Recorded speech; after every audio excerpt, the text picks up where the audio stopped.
자, 오늘은 신명기 5장 말씀을 중심으로 해서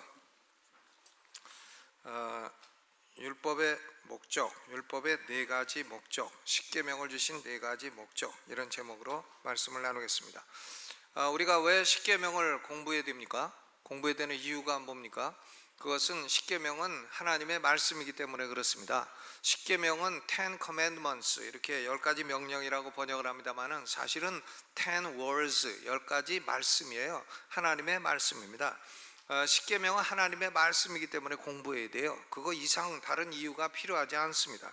구약시대에 하나님이 모세에게 주신 율법은 전통적으로 세 부분으로 나뉘어집니다. 첫째로는 의식법입니다. Ceremonial Law, 의식법. 이것은 제사는 어떻게 지내나, 또 제사장은 어떤 사람이 되어야 되나, 절기는 어떤 절기를 지켜야 되나, 이제 이런 것들인데, 이런 문제들은 다 이것은 예표에 불과합니다. 이것은 신약시대에 예수님이 오셔서 그 그림자와 같은 예표를 다 성취하셨어요. 그렇기 때문에 율법을 완성하셨기 때문에 이 신약시대에는 의식법은 모두 다 폐지되었습니다. 의식법은 더 이상 필요하지 않아요. 지금 또 제사를 지낸다 이런 사람은 조금 정신 나간 사람이에요. 지금은 그런 제사가 필요하지 않습니다. 어떤 사람이 한강에 돼지 수십 마리를 갖다가 죽였는데 왜 그러냐 하니까 신에게 제사를 드리려고 돼지를 죽였다. 아유, 그거 교회에 주면 그냥 삶아가지고 잡아먹을 건데, 그걸 정신 나간 짓이죠. 쓸데없는 제사를 지금 지내고 있는 것입니다. 그러니까 의식법은 폐지가 되었다. 그 다음 두 번째가 시민법입니다. 시빌로. 이 시민법은 이스라엘의 나라법이에요. 나라법인데 의식법처럼 모두 다 폐지되었다고 말할 수는 없습니다. 왜 그러냐면 이 나라의 법이라고 하는 것은 이스라엘이 신정 통치 국가로서의 법도 있고, 그리고 그냥 일반적인 법도 있고 하기 때문에 신정 통치 국가로서의 법은 현대 국가에는 적용이 될 수 없죠. 그러나 일반적인 법, 민법이나 형법이나 이런 것들은 현대 사회에서도 재해석되고 적용될 필요가 있는 것입니다. 구약시대의 민법이나 형법 같은 것을 오늘날 그대로 적용을 해야 되느냐 말아야 되느냐 하는 것도 큰 주제예요. 근데 이것은 무조건 다 폐지되었다 이렇게 말할 수는 없는 것입니다. 의식법은 다 폐지되었고 시민법은 재해석되어 적용되어야 된다 하는 말씀이죠. 그 다음 세 번째는 도덕법인데 모럴로, 도덕법입니다.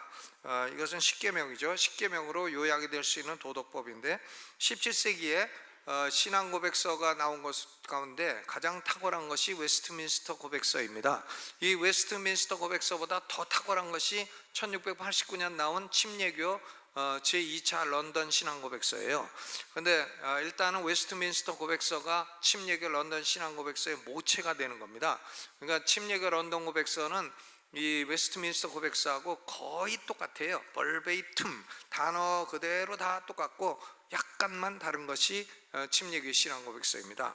그런데 이 웨스트민스터 신앙고백서 만들고 또 거기다가 그것을 문답 형태로 교육하기 위한 게 대요리 문답, 대요리 문답이라는 게 있고 소요리 문답이라는 게 있습니다.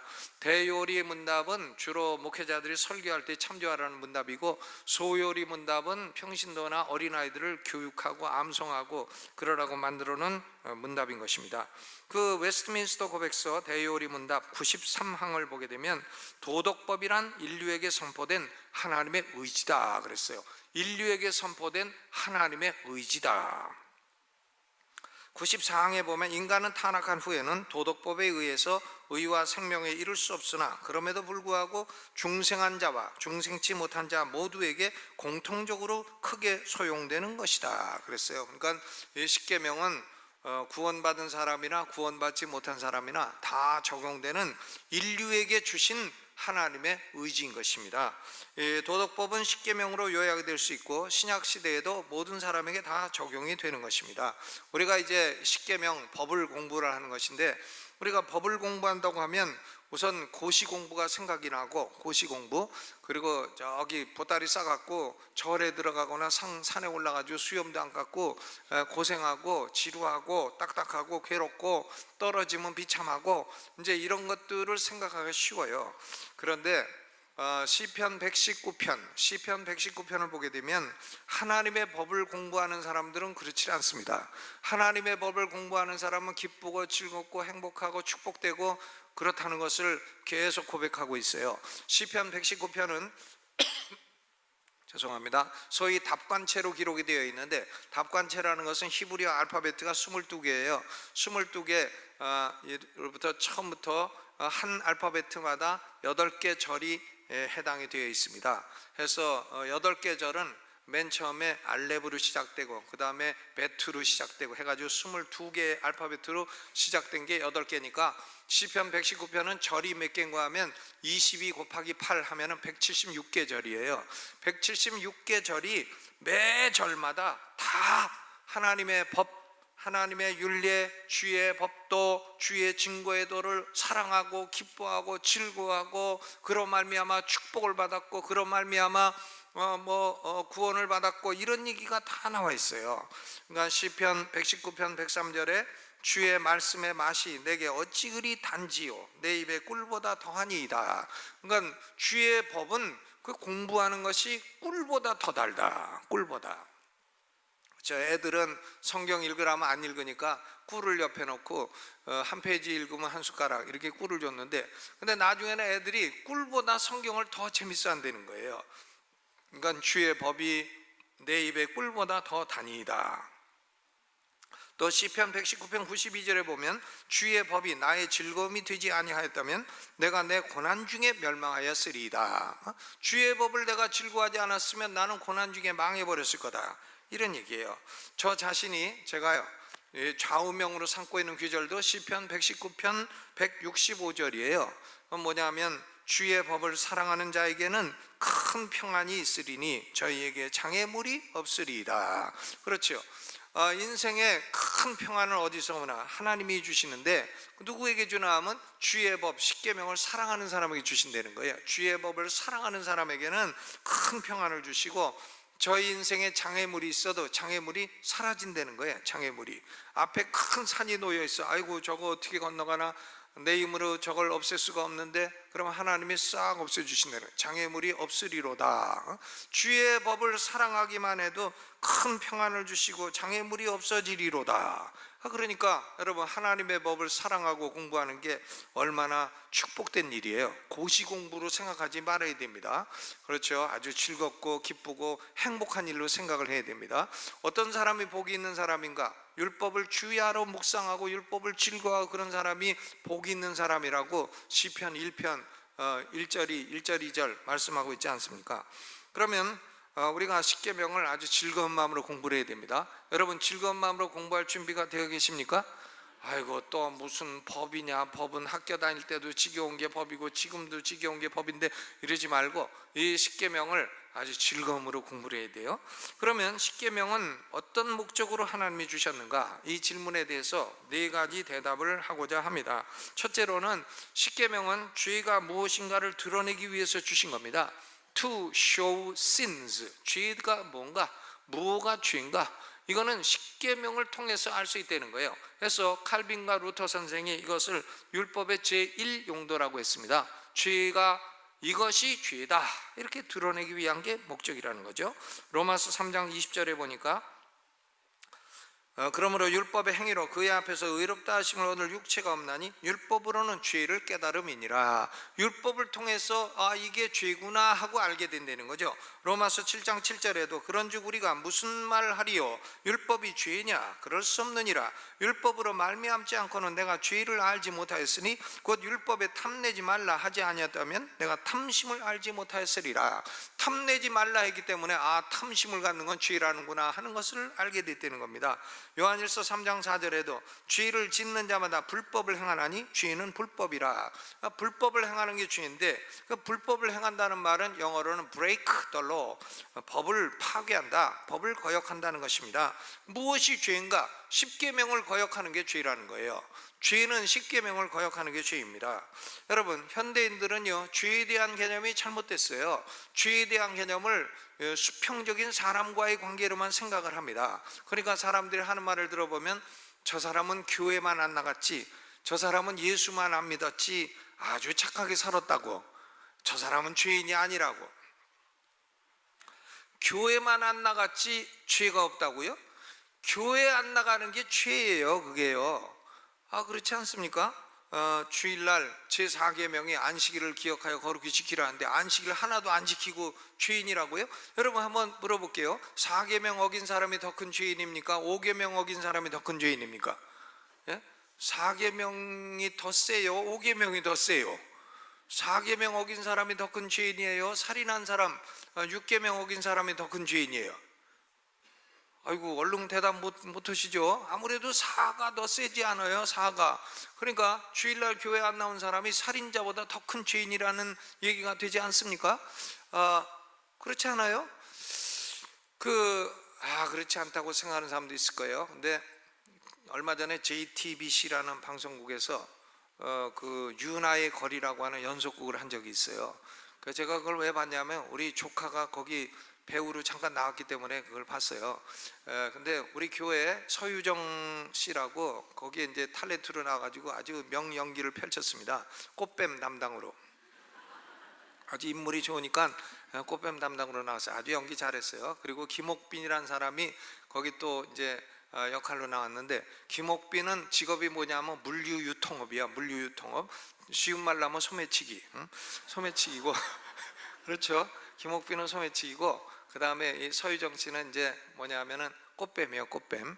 김옥빈이 서유정하고 얘기를 하는 거야. 둘이 앉아가지고, 야, 나는 물류유통업이니까 나는 8계명을 어겼다. 8계명 도적질하지 마라. 그걸 어겼다.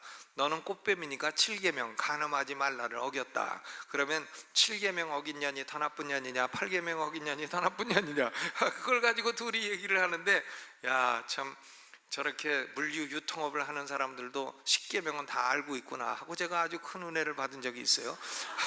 그렇죠. 여러분 생각해 봐요. 7개 어긴 게 더 나빠요? 8개 어긴 게 더 나빠요? 네? 답은 뭡니까? 아무래도 뭐 다 나쁘지만 그래도 7개 쪽이 더 그 죄가 더 세지 않나, 그런 생각이 좀 있지 않습니까? 그러면 4계명 어긴 게 더 나빠요? 뭐 6계명 어긴 게 더 나빠요? 아무래도 4계명 어긴 게 더 강하다고 생각이 되지 않겠습니까? 그렇습니다. 그렇죠. 그러니까 주일날 교회 안 나가고 하나님께 예배 안 드리고 놀러 가거나 집에서 쉬고 있거나 이것을 전혀 죄라고 생각하지 않아요, 사람들이요. 그런데 그것이 죄입니다. 큰 죄예요. 왜 그러냐? 죄가 무엇인가를 정리해 주는 것은 10계명이기 때문이에요. 그 10계명 어긋나는 짓 아닙니까? 그렇죠. 10계명 어긋나는 짓이에요. 사람들은 하나님의 이름을 망령되이 일컫는 것을 죄라는 사실을 의식하지 못해요. 미국 사람들도 뭐 하다가 뭐가 잘 안 되면 오 마이 갓 그럽니다. 아니 왜 하나님을 거기서 망령되이 일컬어요? 근데 우리 한국 사람들도 마찬가지예요. 뭐 자기 마음에 안 드는 거 있으면 주여 주여 그래요. 아니 주의 이름을 왜 그런 데서 일컬어요? 그 오 마이 갓을 똑같이 말하는 거죠. 그러니까 그런 것은요, 하나님의 이름을 망령되이 일컫는 거예요. 그것이 죄라는 사실을 인식하지 못하니까 그런 거 아니겠습니까? 그러니까 이 죄가 무언가 이것을 보여주는 것은 그것은 10계명이에요. 그러니까 우리가 죄를 대인관계에서만 죄를 생각하지 대신관계에서 죄를 생각하지 않아요. 왜 그런가 하면 사람들이 10계명을 모르기 때문인 것입니다. 10계명의 기능이 목적이 무엇인지 모르기 때문이에요.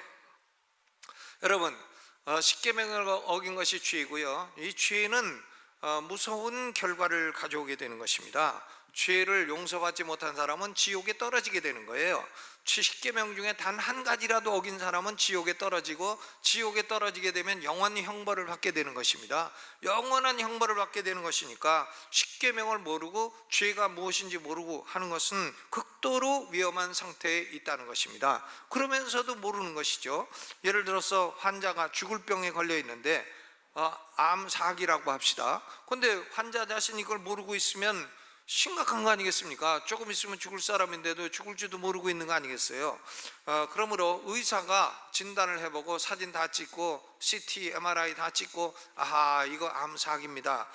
그러나 당신은 치료하면 살 수 있습니다. 치료받는 길이 있습니다. 그러면 의사 말을 들어야지. 거기서 내가 왜 암입니까? 나는 아닙니다. 그래봐야 조금 있으면 그 사람 장례식 치를 거밖에 더 있겠습니까? 그러니까 이 10계명이라고 하는 것은, 하나님이 우리에게 10계명을 주신 것은 너희는 죄인들이다, 너희가 죄인인지 아닌지 알려면 이걸 보아라. 의사가 병을 알려주는 것처럼 하나님이 우리에게 심각한 문제를 알려주기 위한 것이 10계명의 제1기능, 루터와 칼빈이 이것을 십계명 율법의 제1용도라고 말씀을 한 것입니다. 그러면 두 번째로 십계명은 무슨 목적인가? 인간이 전적으로 무능하다, 전적인 무능력을 드러내기 위해서 주신 것입니다. 사람은 이 십계명을 지켜서 의롭다함을 얻고 천국 갈 수가 없어요. 칼빈 선생이 칼빈주의 5대 교리를 말하면서 제 첫 번째가 인간의 전적 무능력이에요. 전적 타락이라고 말하지만 total depravity라고도 하지만 사실은 그것은 total inability, 전적 무능력인 것입니다. 인간은 스스로의 힘으로 십계명을 지켜서 의를 이루어 가지고 천국에 가고 영생을 얻을 능력이 없다 이거예요. 없다. 그럴 수 있는 사람은 아무도 없다. 로마서 7장 14절에 우리가 율법은 신령한 줄 알거니와 나는 육신에 속하여 죄 아래 팔렸도다. I am slave to sin. 내가 죄의 노예가 되었다 하는 말씀이에요. 그러니까 우리가 사람이 죄의 노예이기 때문에 아무리 십계명을 지키고자 해도 지킬 수 있는 능력이 없다는 겁니다. 로마서 7장 19절에 내가 원하는 바 선은 하지 아니하고 도리어 원하지 아니하는 악은 행하는도다. 원하지 아니하는 악은 행하는도다. 원하는 바 선은 행치 아니하고 원치 않는 악은 행하는도다. 사람이요, 누가 바람펴 갖고 집안 망하기 원하겠어요? 원치 않죠. 그런데도 그만 꽃뱀만 보면 나도 몰래 발이 그쪽으로 가고 나도 몰래 마음이 움직이고, 그 어떤 경찰관이 동네 다방을 다니다가 다방 아가씨 20살짜리하고 사랑에 빠졌네. 50세 후반이 욕심도 많지. 20대하고 사랑에 빠졌는데 20대가 결혼을 한다고, 동네 총각 만나가지고 결혼을 한다고 하니까 총을 들고 가고 쏘고, 그러다가 경찰이 감옥에 가게 됐어요. 그래서 판사가 너 왜 그랬냐 하니까 내 마음 나도 어쩔 수 없이 그렇게 했다고. 20세 여자를 향한 사랑을 어쩔 수가 없어서 자기가 그 사랑을 못 이겨서 총을 쐈다고. 원하는 바 선은 행치 아니하고 도리어 원치 않는 바 악은 행하는 것이 인간입니다. 십계명을 보고 선을 행하고자 해도 도리어 선을 행하지 못하고 악을 행하게 된다는 것입니다. 이것이 인간의 전적 무능력이에요. 십계명을 보고서 십계명을 다 읽고 내가 죄가 많은 사람이구나, 내가 오늘부터는, 지금까지는 몰라도 지금부터는 내가 십계명을 지키고 살아야 되겠다 하면 결심이 며칠간 하면 3일. 그래서 유명한 말 있죠. 작심삼일이라고. 3일밖에 안 가요. 또 십계명 어기고 또 어기고 이렇게 된다는 말씀인 것입니다. 그러니까 십계명은 그걸 지키라고 주셨다기보다는 지킬 수 있는 능력이 없다는 걸 보여주기 위해서 주신 것이에요. 나는 그래도 십계명 다 지켰습니다, 내가 표면적으로 다 지켰습니다 할지라도 표면적으로 피상적으로 지켰다고 해도 십계명을 지킨 것이라고 말할 수 없어요. 왜 그러냐면 십계명은 외적인 행위뿐만이 아니라 내적인 마음도 규제하는 것이기 때문에 그렇습니다. 마태복음 5장에서 예수님이 6계명과 7계명에 관해서 설교를 하셨어요.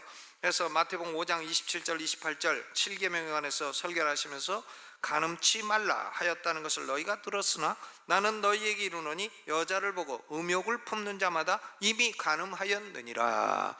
여자를 보고 음욕을 품는 자마다 이미 간음하였느니라. 아멘. 그러니까 운전하다가 예쁜 여자가 있을 때 한번 쳐다봤다, 7개. 그게 그런 거죠. 그러니까 남자들 세워놓고 너는 아름다운 여인을 보고 음욕을 품지 아니하느뇨? 물어보면 저는 아니올시다 라고 말하는 사람은 조금 좀 에이 아니긴 뭐가 아니냐 이놈아 너나 나나 똑같지 이렇게 욕먹을 사람이지 그 사람이 정상적인 사람이라고 보기 어렵습니다. 그러니까 여러분, 내가 실제로 간음을 안 했다 해도 마음에 음욕이 생겼다 그러면 그 7계를 범한 거예요. 그게 6계도 마찬가지입니다. 살인하지 말지니라.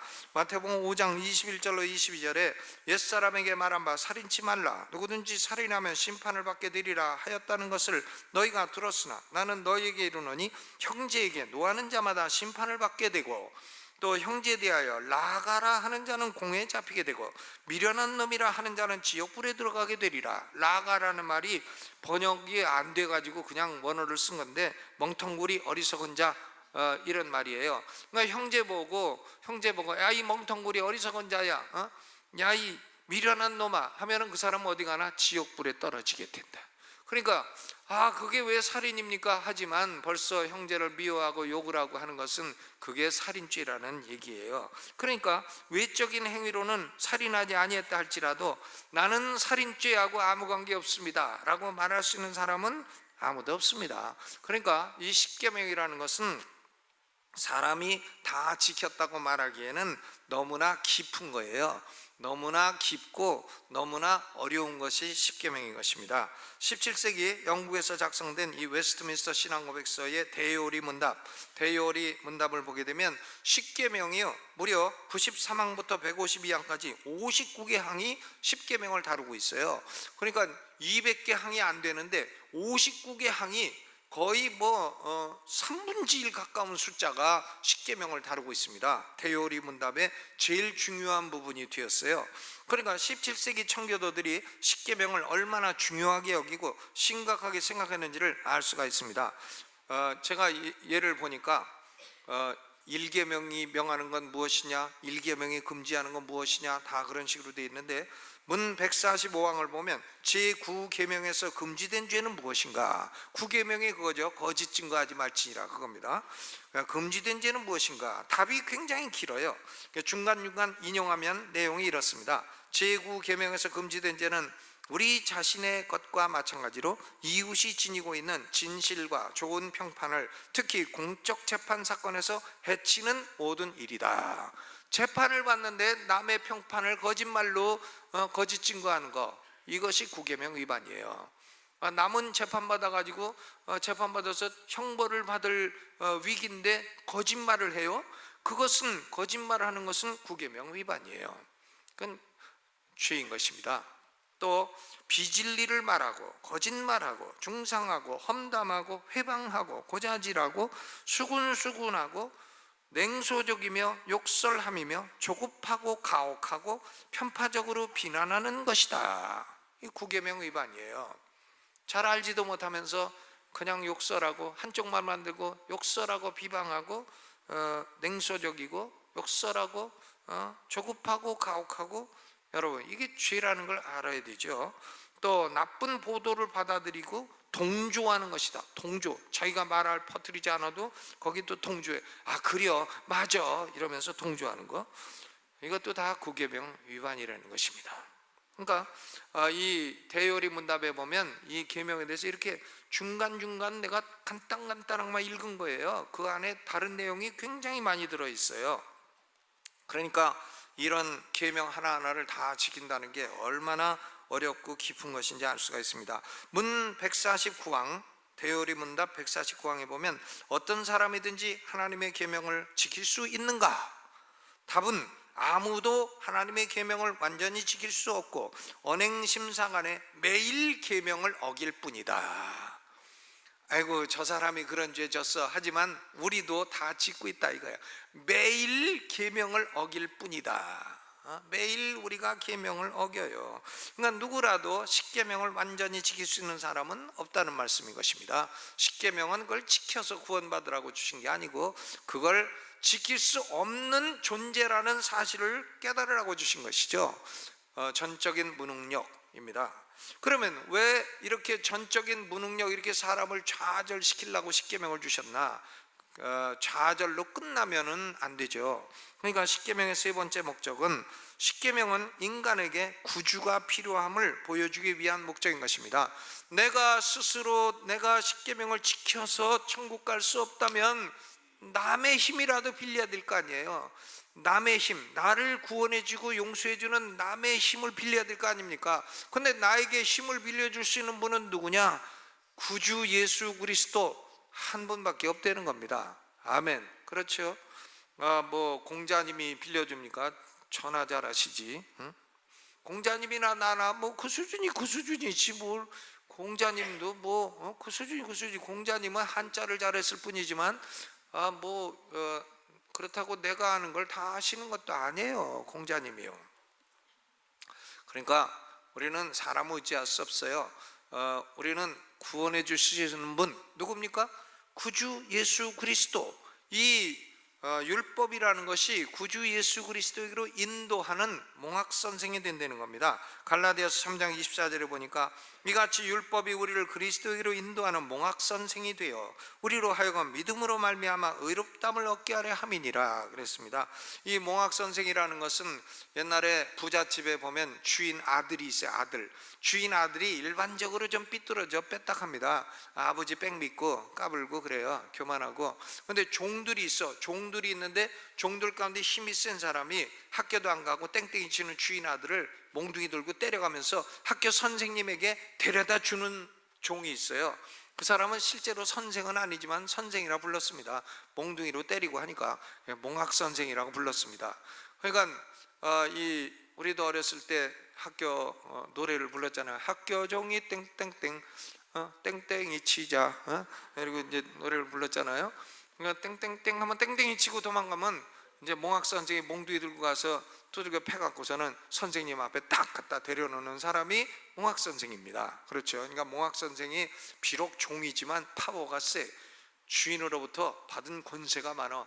내 아들을 패도 된다. 이런 권세를 받은 사람이 몽학선생인 것입니다. 율법이요 우리를 그리스도에게로 인도하는 몽학선생이에요.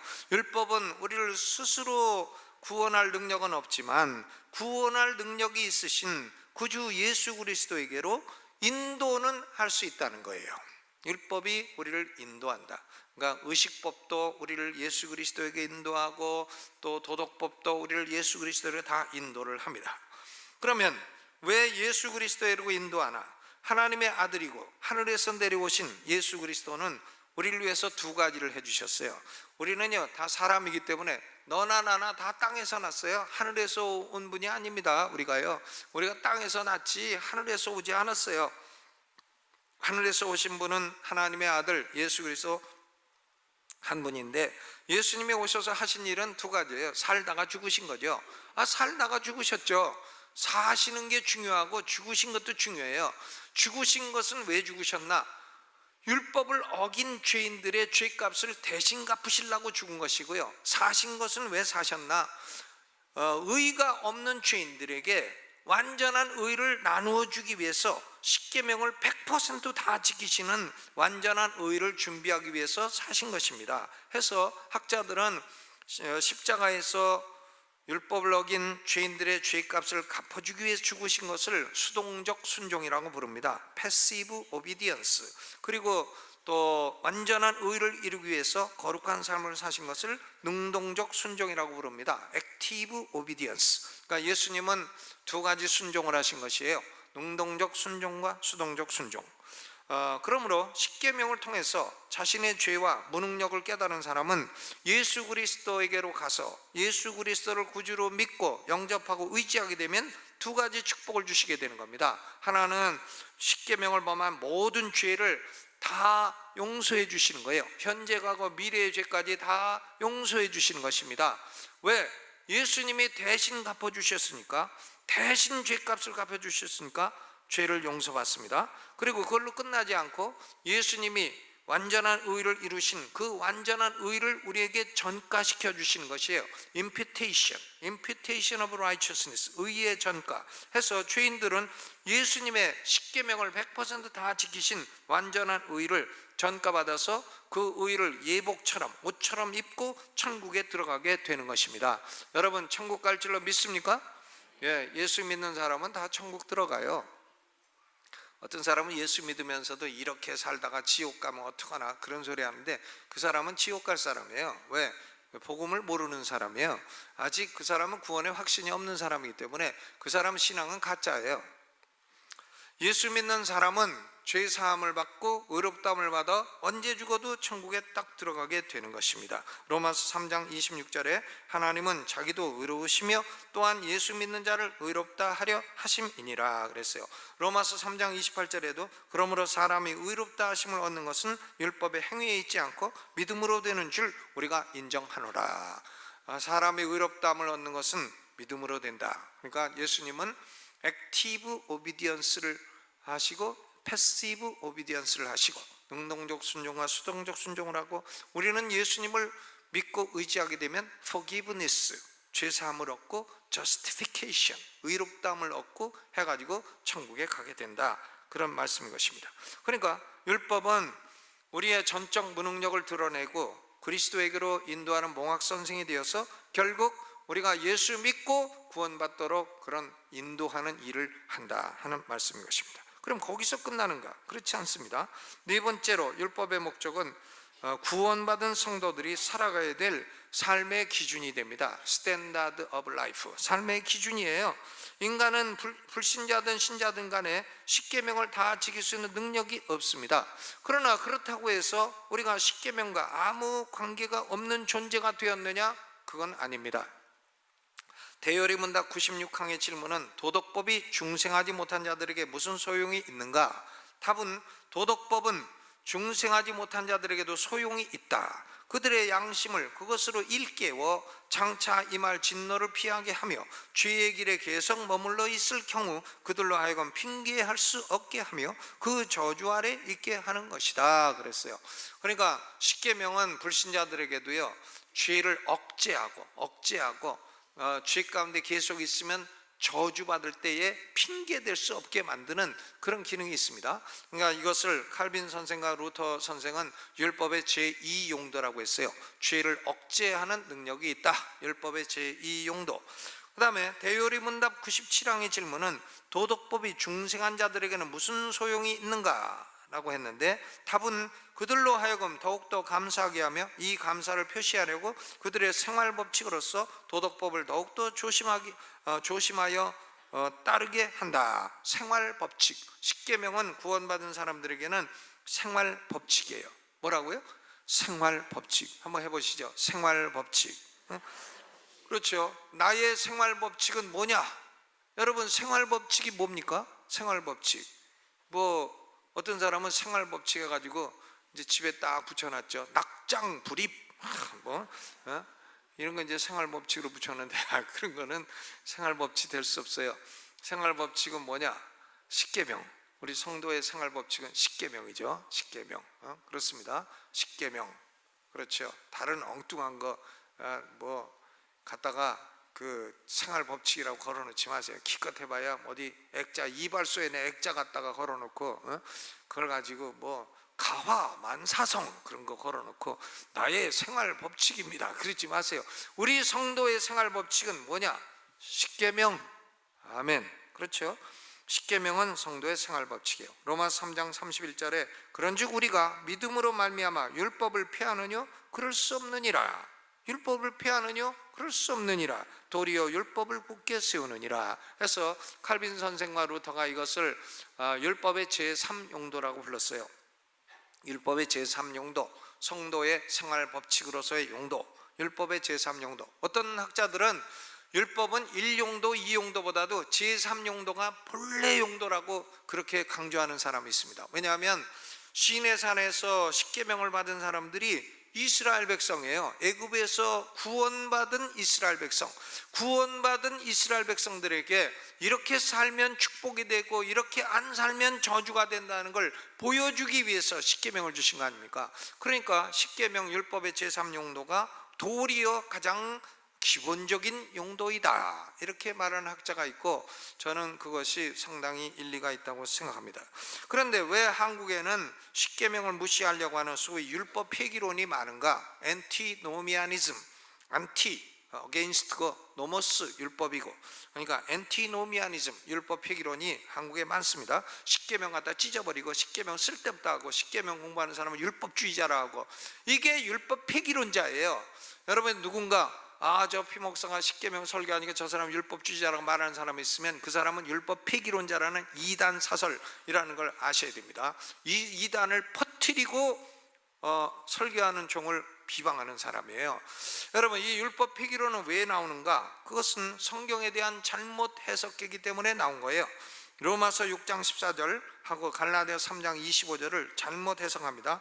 로마서 6장 14절에 죄가 너희를 주관치 못하리니 하나님이 이는 너희가 법 아래 있지 아니하고 은혜 아래 있음이로라. You are not under the law but under grace.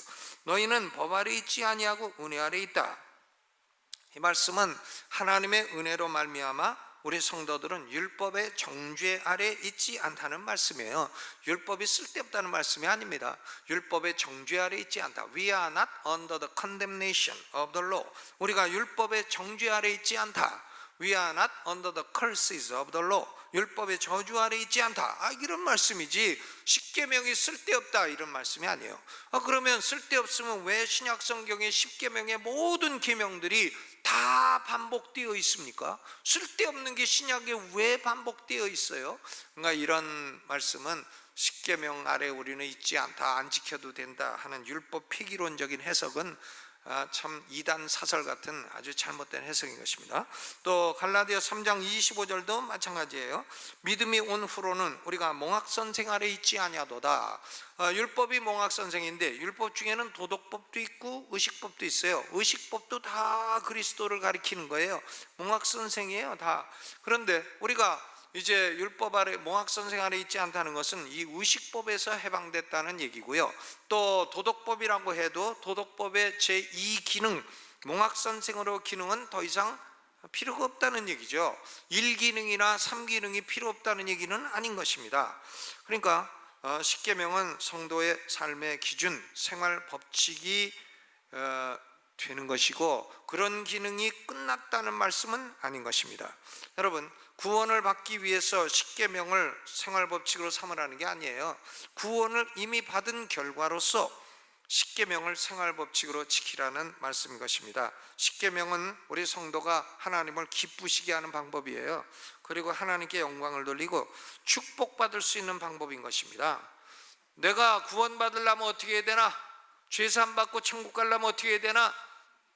회개하고 예수를 믿어요. 예수 안 믿는 사람은요, 제가 말씀드린 건데 죽어도 천국 못 가요. 지옥 떨어져도 영원히 고생합니다. 공갈 치십니까? 공갈 아니에요. 나중에 가서 확인하세요.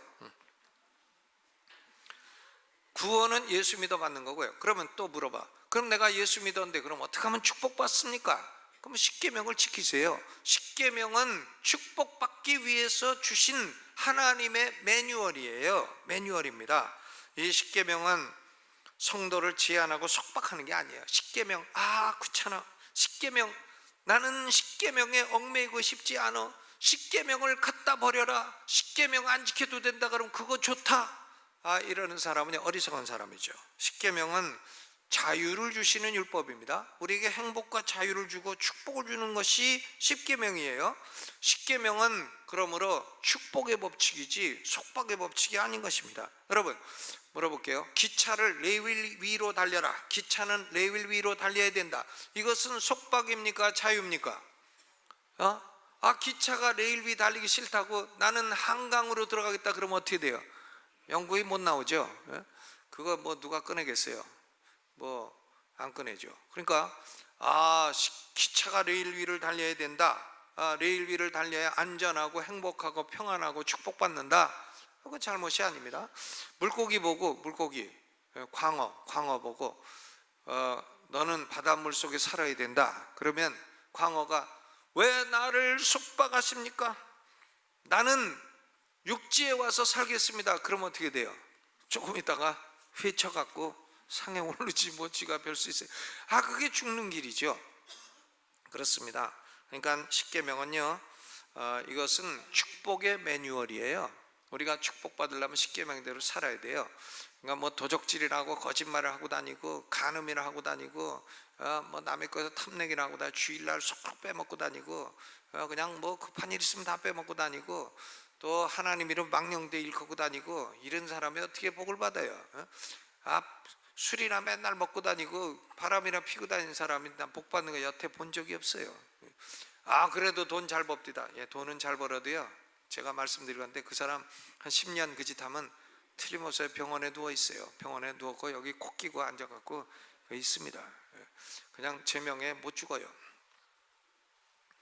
그러니까 이 십계명은 뭐냐? 축복의 매뉴얼입니다. 이스라엘 백성들이 십계명의 말씀을 듣고 모세 인도를 받아가지고 시내산 기슭에 있을 때에 하나님이 음성으로 막 들려주시니까 모세한테 가서 아이고 우리는 음성 듣기 겁나니까 우리 음성 듣기 겁나니까 모세여 당신이 듣고 우리에게 알려주시오. 그러면 우리가 듣고 행하리이다. 그러니까 하나님이 뭐라고 하십니까? 신명기 5장 29절, 야, 그 참 좋은 말 했다. 그들이 항상 이 같은 마음을 품어 나를 경외하며 나의 모든 명령을 지켜서 그들과 그 자손이 영원히 복받기를 원하노라. 십계명의 말씀을 듣고 지키겠다고 하니까 그들과 그 자손이 영원히 복받기를 원하노라. 하나님이요, 복을 주시겠다는 거예요. 그런 마음에 신약성경 야고보서 1장 25절에도 자유하게 하는 온전한 율법이 자유하게 하는 거죠. 들여다보고 있는 자는 듣고 잊어버린 자가 아니요 실행하는 자니 이 사람이 그 행하는 일에 복을 받으리라. 그러니까 우리가 어떻게 하면 복을 받나? 성령의 도우심으로 십계명을 사랑하고 존중하고 지켜나가면 복을 받게 되는 것입니다. 그러면 또 질문하죠. 아니, 지키지도 못할 걸 왜 지키라고 합니까? 여러분, 지키지 못해도요, 그걸 기준으로 삼고 살아야 돼요. 그래야 복이 됩니다. 100% 다 지키라고 하는 게 아니에요. 50%만 지켜도 하나님 복을 주실 수 있고, 20% 지키던 사람이 50% 지키면 큰 복을 받는 거죠. 50% 지킨 사람이 80% 지키면 큰 복을 받는 거죠. 우리가요, 글씨를 배울 때에도 누구 글씨를 갖다 놓고 모범으로 삼습니까? 펜습자 보면 아주 최고로 잘 쓴 글씨, 한자 같은 건 한석봉씨 글씨, 그런 걸 갖다 놓고 배우지 내 글씨 갖다 놓고 배우는 사람이 있습니까? 아니죠. 십계명은 완전한 법이기 때문에요, 그 완전한 법을 모범으로 삼고 살아갈 때에 비록 우리가 다 못 지켜도 그대로 사랑하고 살아가면 그것이 우리에게 축복이 되는 것입니다. 아멘. 그러니까 이 말씀을 공부하는 동안 우리에게 즐거움이 되고 기쁨이 되고 축복이 오기를 주의 이름으로 축원합니다.